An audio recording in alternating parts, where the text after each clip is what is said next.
Welcome to another edition of Around with Randall, your weekly podcast on making your nonprofit more effective for your community. And here is your host, the CEO and founder of Hallett Philanthropy, Randall Hallett. I'm thankful for your time today as we do another episode, talk about philanthropy, this time here in Around with Randall. I've had a couple clients actually dealing with very similar circumstances in different context, but this idea of the coordination organizationally and in particular with finance around what I might construe or what I talk about as accounting versus counting.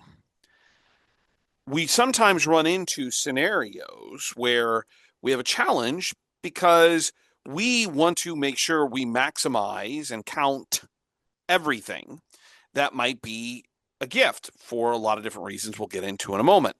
But at times we run into organizational structure or knowledge where maybe there's not quite as much as we want, where there are restrictions on this.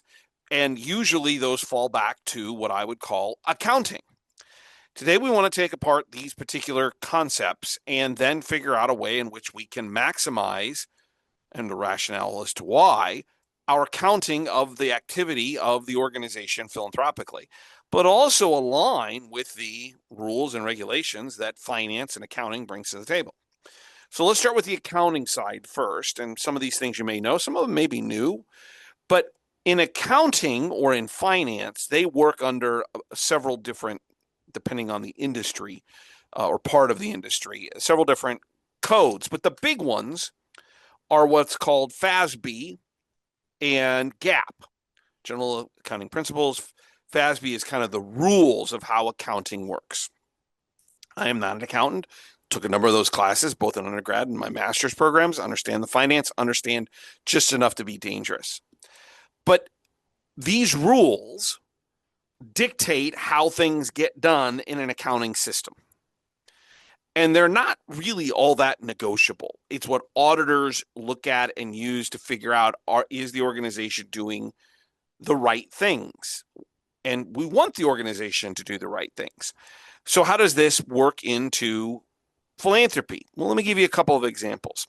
There are rules in general accounting principles, as well as FASB, the specific rules, that things like when someone makes a 5-year pledge, and it's pledged, let's say $500,000, $100,000 a year, you, from a finance and accounting perspective, recognize the entire $500,000 when that, in the year in which that pledge form was signed.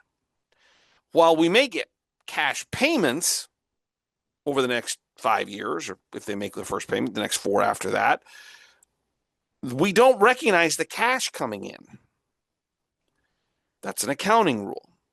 Another one, planned giving, that if, for the most part, there are a couple of exceptions with campaigns, which we're not going to get into here, but for the most part, when you have someone who makes an intention known in an estate plan, but it's revocable, meaning they can change it, the accounting rules indicate that we can't recognize that gift at all. There's no dollar figure to it. Now, if it's an irrevocable gift like a charitable remainder trust or an annuity, that's a different conversation. Those kinds of rules, which I'm actually for and supportive of, are at times contradictory to what we're looking for on the philanthropy metrics, making sure that we have some type of recognition of the work, the activity, because we want to make sure that we are recording all of the work that's being done. And we want to incentivize our teams to do the things that are in the best interest, not only of the donor, most important, but also in terms of the organization. And where these two moments come together, a couple of examples, is gift officers out building relationships, working with donors, hopefully more transformational conversations than transactional, all of a sudden come to this moment where a gift becomes a possibility. And if we don't have these things aligned or handled or discussed in the right way, The gift officer says, I'll take the $50,000 in cash because that's what I get recognized for. And I'm not going to enter into the discussion or push into or have a meaningful discussion or listen to the donor's intent around an estate gift that may be in a bequest or maybe allocated in a trust, the beneficiary, because I don't get credit for that. Or they push too heavily into cash and not pledges because they're afraid that the credit might not lay out in the right way because accounting only wants to do 3 years worth of pledges, but this donor wants to do 5. What we're doing is we're creating limitations. Sometimes these things get difficult, and we'll talk about some of those stories here in a moment, at least from my experience. I think the question is, what's our overreaching overall goal to accomplish what we all want, which is to maximize philanthropy, to give people the best opportunities to make gifts, and to, most importantly, align with what the donor wants to accomplish and that our organizations might be able to help them with. So the first thing is, which I mentioned a second ago, number one, 3 things to think about philosophically. I want to maximize philanthropy. 90% of the dollars, the value, the wealth in the United States, I don't have the numbers from the rest of the world, but I would tell you it's probably not much different, is behind what I call a marketable wall. It's not in cash. It's not in liquid stocks. It's not in bonds that can be given to a nonprofit. 90% of the assets are in 401k programs and in 403b programs for retirement. They're in IRAs, Roth or regular. They're in land or some type of asset, could be considered a durable good. They're in pensions. Well, those type of things, which are all possible with philanthropy, are not really able to be given without some type of estate planning process. There's usually got to be some type of conversation. And I don't mean when they die. Estate planning does not mean we have to wait till someone dies. Charitable remainder trust can be set up where payments can be made immediately. But it's part of the planning process. That's why I don't use plan gifts as much as I use estate plan. We want to maximize the philanthropic opportunity, not just for the organization, but because that's maybe where the person's passion, the donor, the prospect's passion, can be best aligned. The second is that we want to reflect accurately 2 things. Number one, we want to reflect the organization through the accounting principles, FASB and GAAP, which we talked about, how the organization is doing financially. We have an affirmative responsibility in our community and with our donors and with the people in our constituents, people who believe in us, to be able to show, here's our financial situation and be honest and accurate about it. At the same time, we want to incentivize compensation packages, bonus structures for gift officers that reflect the actual work they're doing and the work we want them to do. Human nature is one where if you incentivize something, and I think about my kids, I incentivize certain things, they tend to do them more often. Sometimes that's negative incentive, meaning they don't want the difficulty or the pain. Sometimes it's positive. The point is that incentives in human nature are normal and they drive behavior, decisions.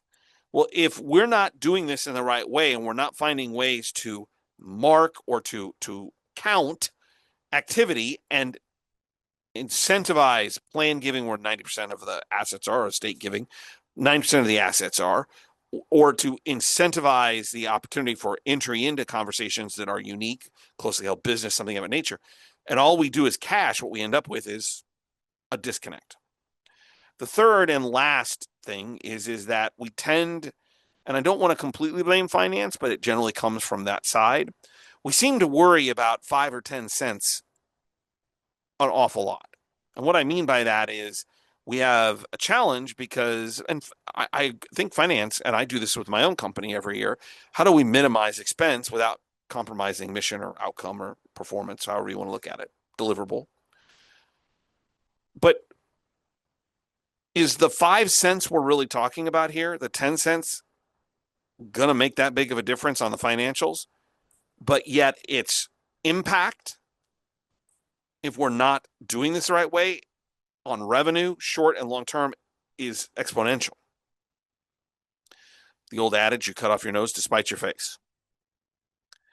We have to realize that sometimes we have to look at this in a larger perspective, which brings us into the tactical. How do we do this? So let's start with the kind of the bigger picture and then start morphing down. And the last piece in the tactical will be, what would I recommend you do to have meaningful conversations? Every organization I've had the privilege of being the chief development officer for, and that's all I ever was when I was a practitioner, a little odd, but really a privilege. There were conversations about 3 sets of numbers that I always wanted to make sure finance, the auditors, and the Advancement Development Foundation office, whatever I was, were always on the same page. These are the numbers. There is cash, which is easy. There is accounting, and then the third one is counting without the AC at the beginning.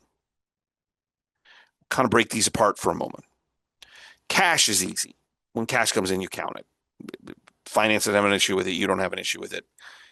Checks, I would call stocks, bonds, things that are marketable. You can set a value to them. Things that are fairly easy. So we're going to move past that fairly quickly. But I was always tracking cash. And by the way, finance was more importantly tracking cash, because we hear this. That's what they want. But that's not how philanthropy generally works. I mean, very little of what we do is actually in cash most of the time if we're doing it well. Which brings us to this definitional nexus of counting versus accounting. So we'll start with accounting. If you're trying to get your finance office to change how they view their accounting, you're wrong. The rules that are out there, as mentioned, GAAP and FASB, are ironclad. There are ways in which accounting through in the finance area works. I am not advocating a change in that. I can't. They're not going to. Now, there are always adjustments in the rules, and sometimes good, sometimes bad. But that's really not what we're talking about. You have to look at your finance partnership as one of, they're doing the work that needs to be done to ensure the financial viability and direction of the organization. And they're doing so with best practice, utilizing the guidelines that FASB, GAAP, there's a group called NACUBO for in education, that these organizations are setting the rules, not quite laws, but when we audit, everything is based upon what they do in their bookkeeping. And these rules are ironclad. So much of what we're talking about isn't about accounting, because we can't change that. But it's the third category that's always the most important. And this was the different set of numbers that I always was advocating for and fighting for, was how do we count dollars? So let's talk about this for a second. How do you count dollars? And really what we're talking about is different types of pledges, maybe more unique, and anything and everything related to estate planning, particularly irrevocable and revocable gifts. Irrevocable are easy because there's accounting rules for that. If somebody sets up a CRAT or a CRUT, annuity, that's pretty going to be easy. Where the real rub comes when it's revocable, because accounting and finance doesn't want to count that. But yet we want our gift officers in the organization to open as many of those conversations as we can, because as we talked about, 90% of the dollars come from there, which means we need some direction on this. We need to talk about this. So when we talk about planned giving, how do you document this? I always liked 2 sets of details to know that we could count for the activity. Number 1 was some type of declaration, which I think most organizations have. Could be a form, could be a copy of the instrument, wherever the assets or the intention is being shown in a will or trust, whatever. But the second part, because there's usually dollars with this on the accounting side, not on the accounting, not on finance. Just I always said, I don't know how to give you credit for something that's like nebulous. And so to really do this, if you wanted a dollar figure, the form takes care of, like, we want 3 planned gifts a year or state gifts. There's a form. Well, we can document that.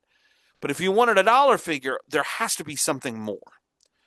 The donor signs a declaration. There's a copy of what the actual instrument or different opportunities are, the stock, the bonds, the house, the whatever. There's got to be more detail. And this is where we get into rub, because some donors don't want to do this. You're in my state, but I'm not going to get into detail. Okay. But if we want to count dollars, then we need more. And I've never shied away from this. Now, from a pure CRM perspective, you might have to I always put it in for $1, that an estate gift in the record was $1. Unless we could soft credit it, we had some type of ability to show more, meaning we had documentation. But I wanted the gift officer to credit. If they're supposed to raise $2 million and they find and work with and build a relationship that gets them 1.5 in an estate gift, and we can show the 1.5 in some way, shape, or form, I want the gift officer to get credit for that. That's what the problem is with the organizations, is they're trying to incentivize where the assets are, and the gift officers, their compensation packages are tied to this. And they're like, why would I go do this and maximize my opportunities, the organization's opportunities, and the donor's opportunities if I don't get credit for it? But you got to have enough documentation to show it. Then there's the question of now versus the future.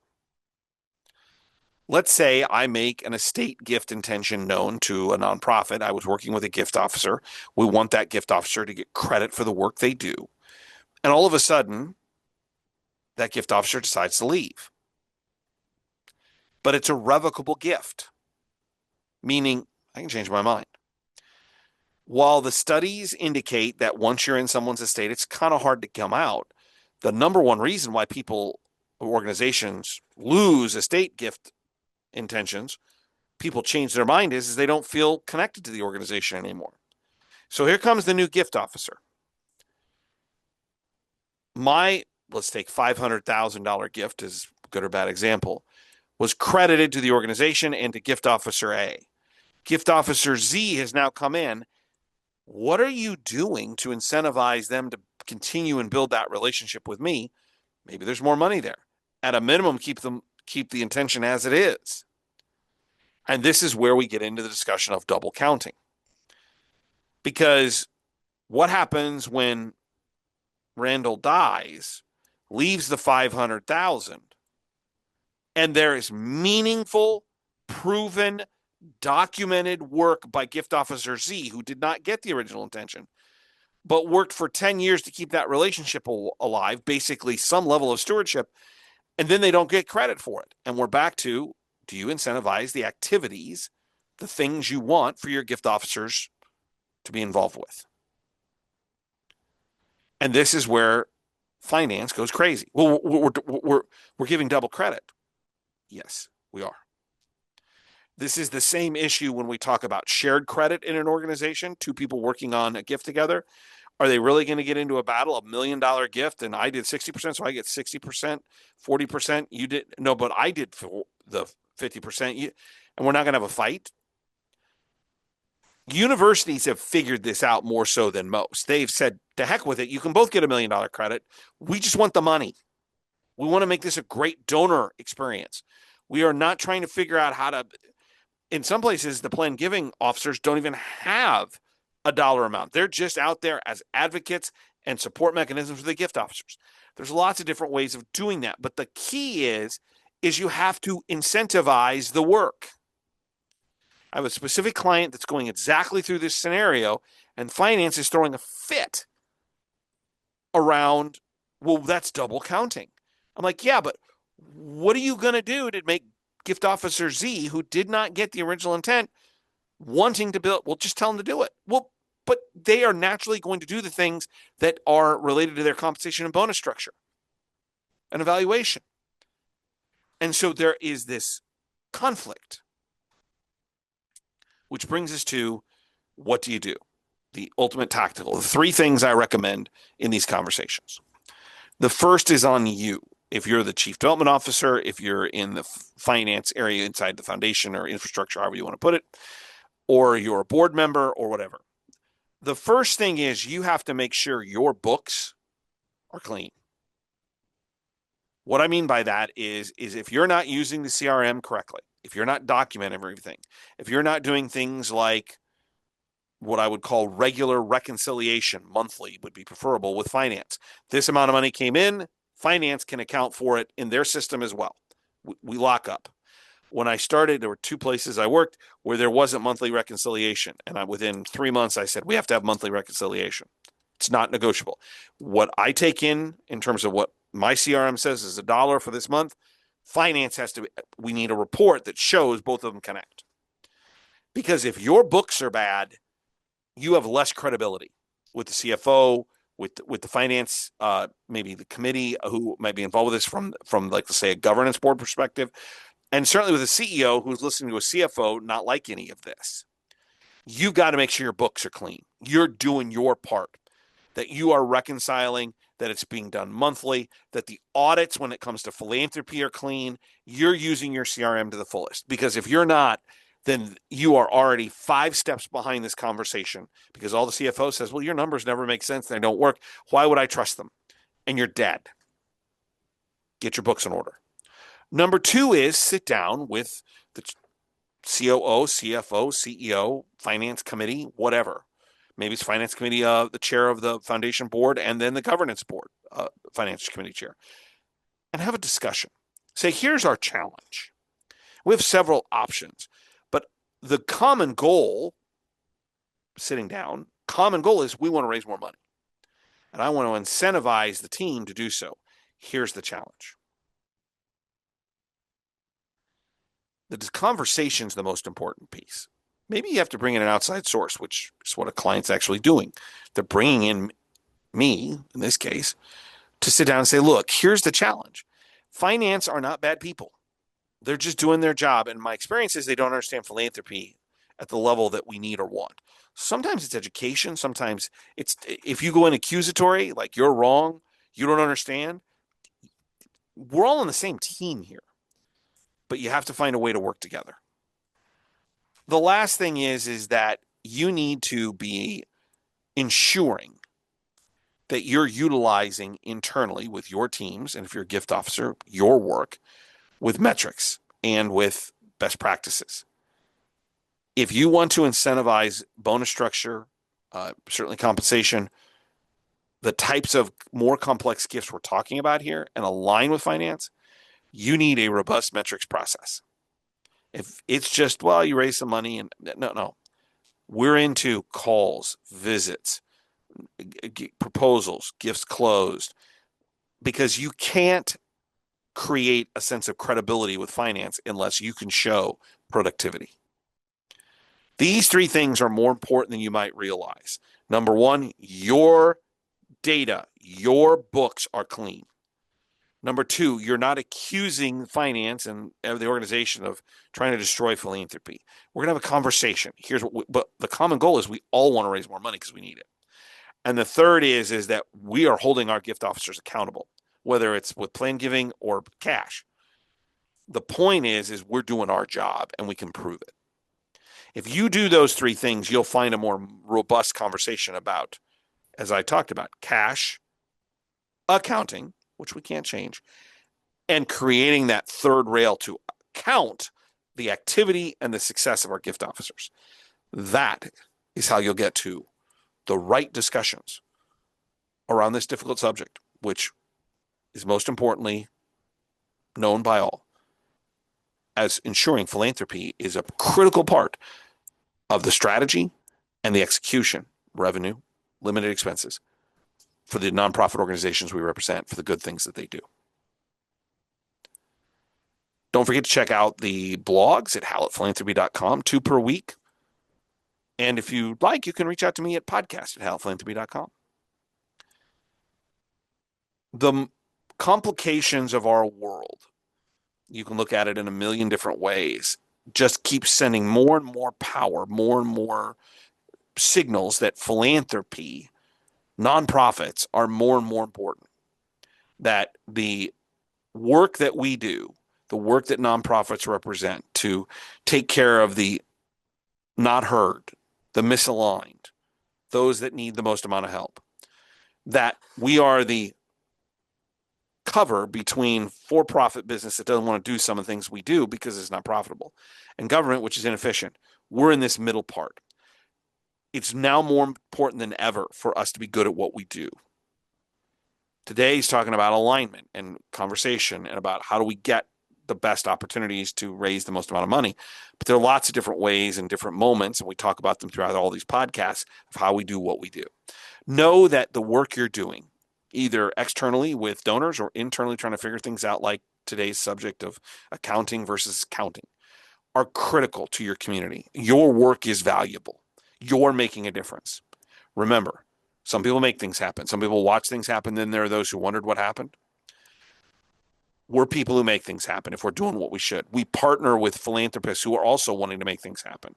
For the people and the organizations in our community who are wondering what happened, how do you not go to work every day thinking, I got the coolest job in the world? Because you do. It doesn't mean it's not complicated. It doesn't mean it's not frustrating. But if we have the largesse and understanding of the value, it makes it a lot easier. And that's what you deliver every day.